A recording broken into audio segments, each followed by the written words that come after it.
আসসালামু আলাইকুম। আজ আমি একটা অত্যন্ত গুরুত্বপূর্ণ বিষয় নিয়ে আপনাদের সামনে হাজির হয়েছি, যা হচ্ছে সেজদা। এই সারাটা জীবন সেজদা বলতে আমরা কি জেনেছি? 5 ওয়াক্ত নামাজ পড়েছি, নামাজে সেজদা দিয়েছি,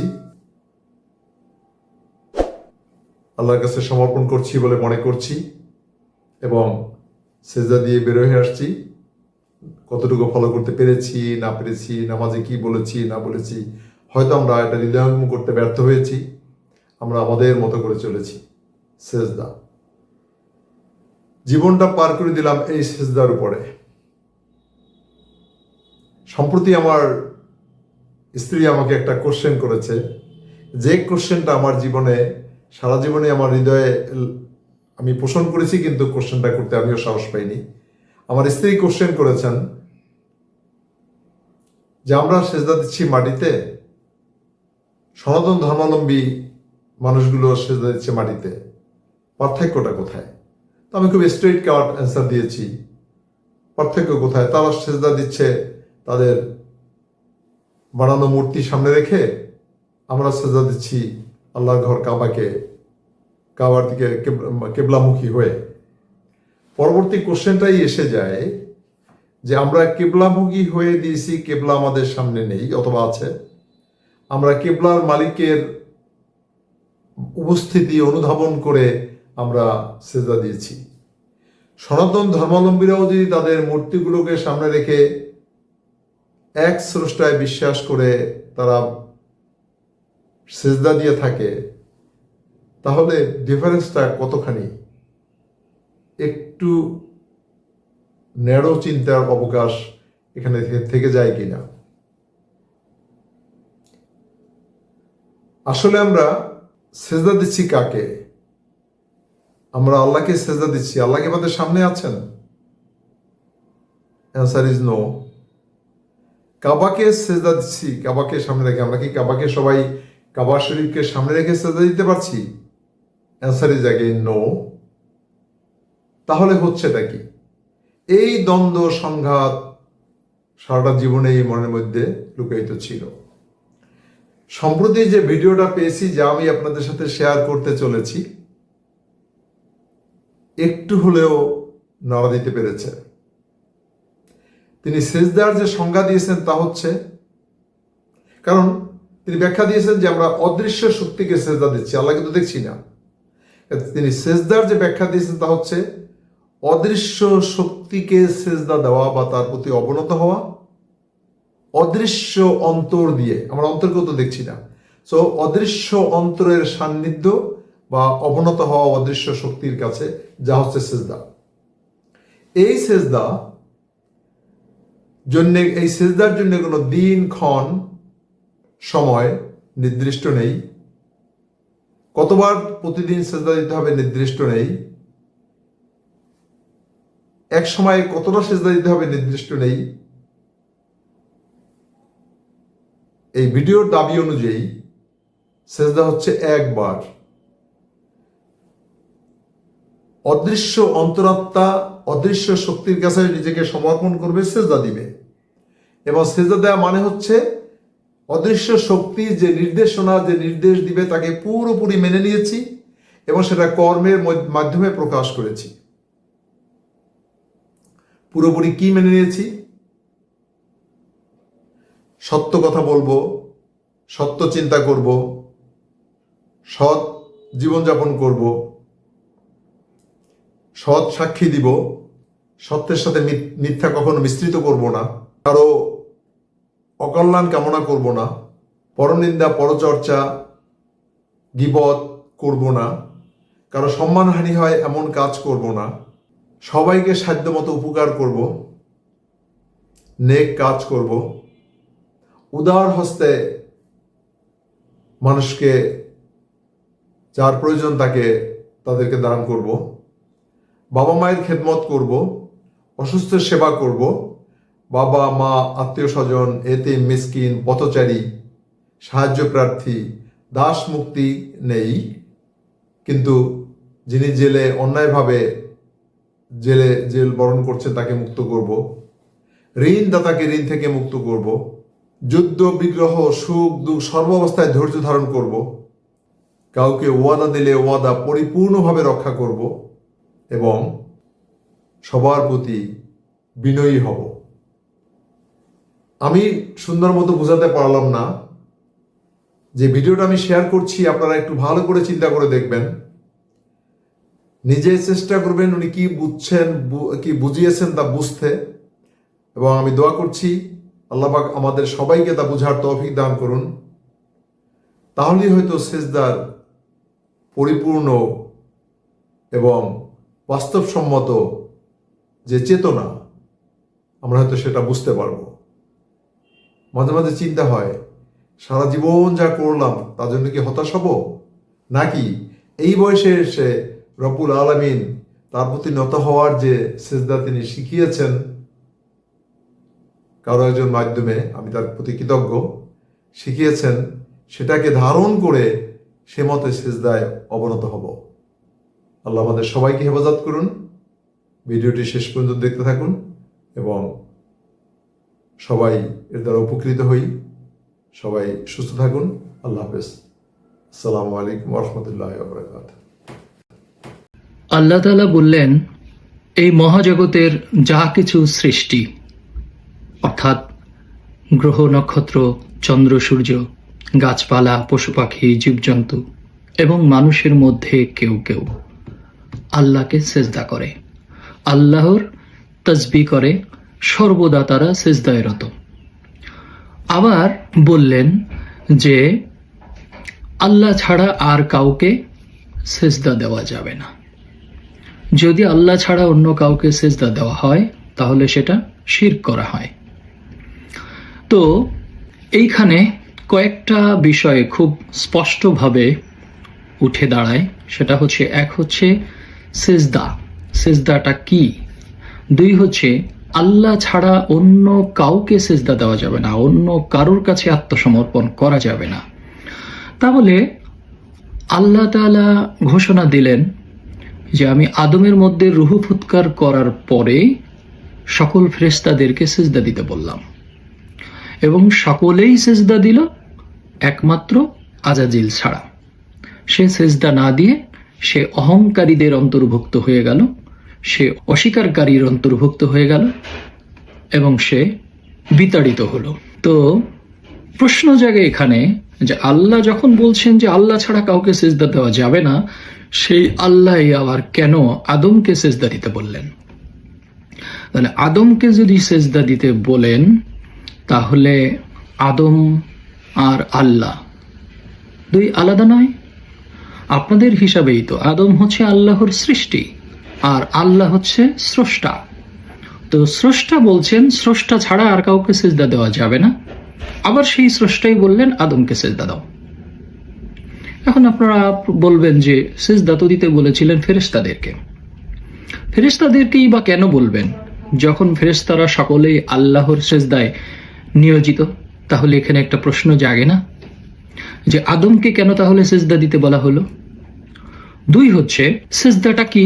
অনেকে বলছেন সেজদা হচ্ছে আল্লাহর হুকুম, আল্লাহ হুকুম করছে তাই হুকুম মানছে।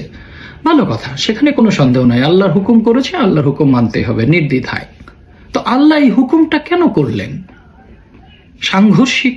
যেখানে আল্লাহ বলছেন আল্লাহ ছাড়া আর কাউকে সেজদা দেওয়া যাবে না, সেখানে আল্লাহ আবার আদমকে সেজদা দিতে বলছেন। আমি হুকুম পালন করলাম, ঠিক আছে, আবার আমি এই প্রশ্নও তো করতে পারি যে তুমি বলছো তোমাকে ছাড়া সেজদা দেওয়া যাবে না, তাহলে তুমি আবার আদমকে সেজদা দিতে বলছো কেন? এইখানেই রহস্য লুকায়িত। সেটা হচ্ছে কি? সেটা হচ্ছে আদম, দুই হচ্ছে রূহ এবং তিন হচ্ছে সেজদা। এই আদম কি, রূহ কি আর সেজদা কি, এই তিনটা বিষয় ক্লিয়ার হইলেই আমাদের এই আল্লাহর হুকুম সেজদা দেওয়াটা ক্লিয়ার হয়ে যাবে। তো চলুন আমরা একে একে ক্লিয়ার করি। প্রথমে আসি, সেজদা কি? সেজদা হচ্ছে আত্মসমর্পণ করা, নিজেকে সমর্পণ করা। কিসের উপর?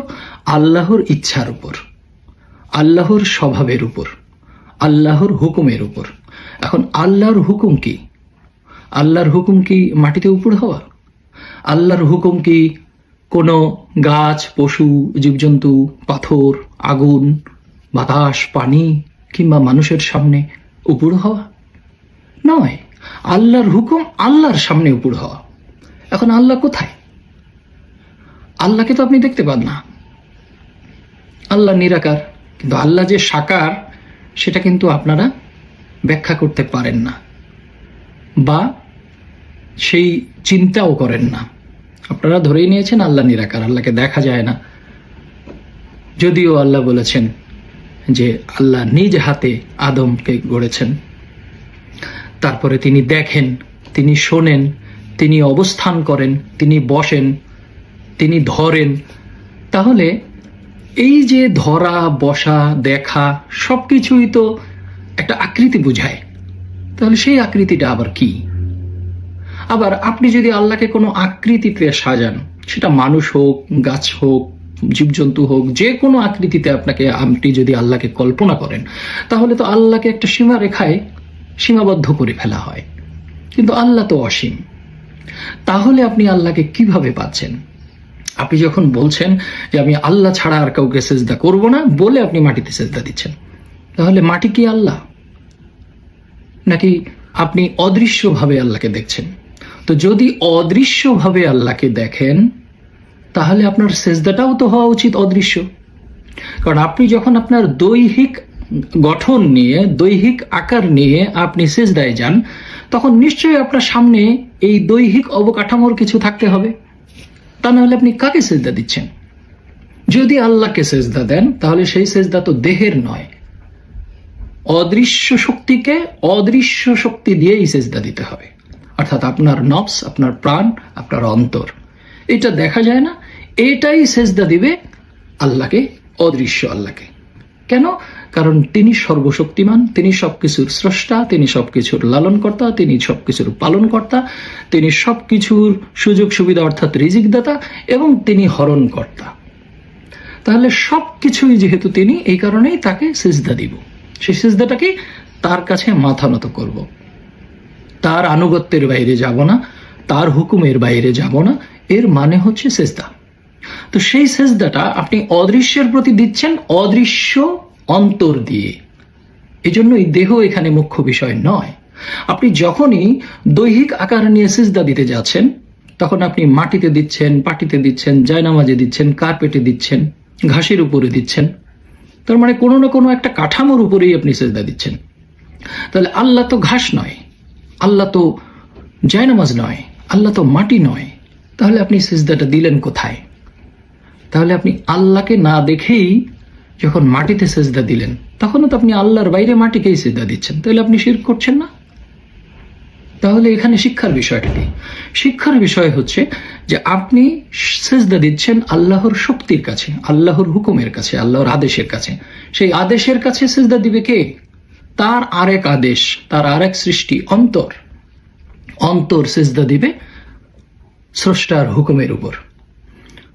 তো সেজদা হচ্ছে এই যে অদৃশ্য শক্তির উপর অদৃশ্য অন্তর দিয়ে সেজদা দিতে হবে। তো অদৃশ্য অন্তরের সেজদা যখন আপনি দিবেন, তখন আপনি আল্লাহর কোনো হুকুমের বাইরে যাবেন না। এটাই হচ্ছে সেজদা।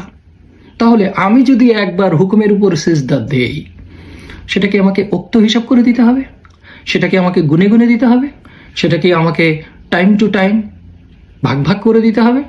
নাকি অন্তরের সেজদা আমি একবার দিয়েছি মানে আজীবন সেজদায় আছি, অর্থাৎ হুকুম মেনে নিয়েছি, হুকুমের মধ্যেই আছি, এর নাম হচ্ছে সেজদা। আর সেই হুকুমগুলো কি? হুকুমগুলো হচ্ছে আপনি সৎ পথে চলবেন, সৎ কাজ করবেন, সৎ চিন্তা করবেন এবং সৎভাবে উপার্জন করবেন। অর্থাৎ আপনি মিথ্যা বলবেন না, সত্য বলবেন, সত্যের সাথে মিথ্যা মিশ্রিত করবেন না, জেনে শুনে সত্য গোপন করবেন না, মিথ্যা সাক্ষী দিবেন না, ওজনে কম দিবেন না, ভেজাল মেশাবেন না, প্রতিশ্রুতি ভঙ্গ করবেন না, মানুষের সাথে খারাপ আচরণ করবেন না, মানুষকে গালি দিবেন না, মানুষকে ছোট করবেন না, কোনো জীবজন্তুকে বিনা কারণে হত্যা করবেন না, মানুষকে হত্যা করবেন না। তারপর হচ্ছে সর্বদা সকলের সাথে সদাচরণ করবেন, বিপদে আপদে দুঃখ দুর্দশায় ধৈর্য ধারণ করবেন, অন্যের উপকার করবেন, সম্পদ জমিয়ে রাখবেন না, বাবা মা মুরব্বী এনাদেরকে সেবা করবেন, অসহায় দরিদ্র গরিবদেরকে সেবা করবেন, সাহায্য দিবেন, ঋণগ্রস্তকে সাহায্য দিবেন এবং প্রতিশ্রুতি রক্ষা করবেন, নিজের দৃষ্টি ও লজ্জাস্থানের হেফাজত করবেন, সম্পদ, আপনার যে সম্পদ আছে, একদম আপনার নিঃশ্বাস থেকে শুরু করে আপনার চিন্তা, শরীর, পোশাক, তারপরে ধন সম্পদ, টাকা পয়সা, সকল কিছু আপনার সম্পদ। এই সম্পদ সকলের অধিকার আছে। আপনি সেই সম্পদ সকলের মধ্যে সুষ্ঠুভাবে বন্টন করে দিবেন, অর্থাৎ আপনি একা ভক্ষণ করবেন না। এই যে আল্লাহর হুকুম, এইগুলো মেনে চলার নাম হচ্ছে সেজদা। আপনি এই হুকুম সর্বদা সব সময় মেনে চলেন, স্মরণে রাখেন এবং চিন্তা করেন এবং সেই অনুযায়ী কাজ করেন, সেটার নাম হচ্ছে সেজদায় থাকা। একটা মানুষ সারা জীবনে মাটিতে সেজদা দেয় নাই, কোনো অসুবিধা নেই। এই মাটির সেজদা তো, মাটিতে সেজদা অর্থাৎ দৈহিক সেজদাটা হচ্ছে আনুষ্ঠানিকতা, এটা অন্তরের একটা বহিঃপ্রকাশ। কিন্তু অনেকেই তো আছি যারা দৈহিক সেজদা ঠিকই দেয় কিন্তু অন্তরে দেয় না, অর্থাৎ অন্তরে ঠিকই ঘুষ খাচ্ছি, চুরি করতেছি, ডাকাতি করতেছি, ওজনে কম দিচ্ছি, ভেজাল মেশাচ্ছি, ষড়যন্ত্র করতেছি, সম্পদ জমা করে রাখতেছি, মিথ্যা সাক্ষী দিচ্ছি, মিথ্যা বলতেছি, সত্যের সাথে মিথ্যা মেশাচ্ছি, জেনে শুনে সত্য গোপন করছি, এই সব কিছু করে আমি দেহের সেজদা দিচ্ছি। তাহলে এটা হচ্ছে প্রতারণা, ভণ্ডামি এবং মুনাফিকি। তো এই জায়গাগুলোতে আমরা যদি চিন্তা করি তাহলে বুঝবো সেজদা আসলে কি। এই সেজদাটা অন্তরের থেকে আত্মসমর্পণের সেজদা। 2 হচ্ছে আদম। এখানে বলে রাখা ভালো, আদম কোনো মানুষের নাম নয়, অর্থাৎ কোনো বিশেষ একটা মানুষের নাম আদম, ব্যাপারটা এরকম নয়। আদম হচ্ছে একটা চরিত্রের নাম, একটা বৈশিষ্ট্যের নাম, একটা প্রতিনিধিত্বের নাম। আল্লাহর আদেশ নিষেধ যে হুবহু মেনে চলে এবং আল্লাহর আত্মসমর্পণ করে আল্লাহর ইচ্ছায় যে চলে, সে হয় আল্লাহর বান্দা। আর সেই বান্দা যিনি হন তার ভিতরে আল্লাহর রূহ ফুৎকার করেন। এই রূহ ফুৎকার করলে তবে সে হয় আদম। আর এই রুহুটা কি? ও রুহুটা হচ্ছে আল্লাহর আদেশ। অনুফাক্তুমির রূহে, আমার থেকে তোমাকে রূহ ফুৎকার করে দিলাম। এই রূহ হচ্ছে আল্লাহর আদেশ, আল্লাহর ক্ষমতা।